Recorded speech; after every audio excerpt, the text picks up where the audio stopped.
हम मीनू झा प्रणाम करै छी सब मिथिलावासीके। आइ हम एकटा नचारी गाबि रहल छी।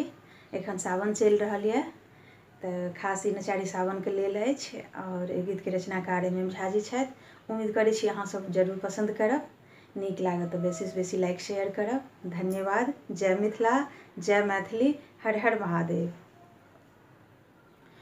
भोला भंगिया पियायब हो सावन में, बाबा भंगिया पियायब हो सावन में। चाकर हमरो तू रखिया त्रिभुवन भवन में। भोला भंगिया पियायब हो सावन में, बाबा भंगिया पियायब हो सावन में।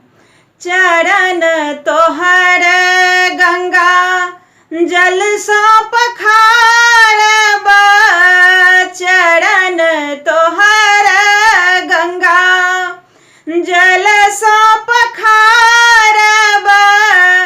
आक धथूरा के भोग लगायब, आक धथूरा के भोग लगायब।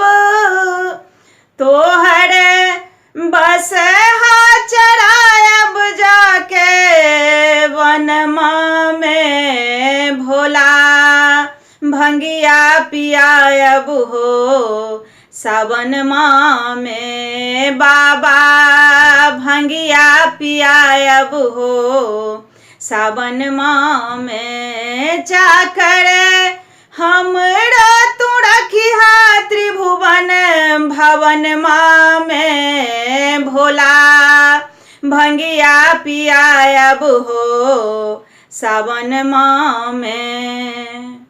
रगड़ी रगड़ी चानन तोरा हम लगायब, रगड़ी रगड़ी चानन तोरा हम लगायब।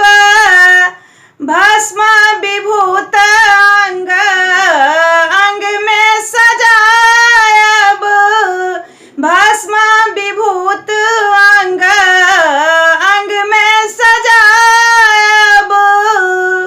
कार्तिक गणपति खेलायब तोरे अंगनमा में। भोला भंगिया पियायब हो सावन में, बाबा भंगिया पियायब हो सावन में। चाकर हमरा तू रखिहा त्रिभुवन भवन में। भोला भंगिया पियायब हो सावन में।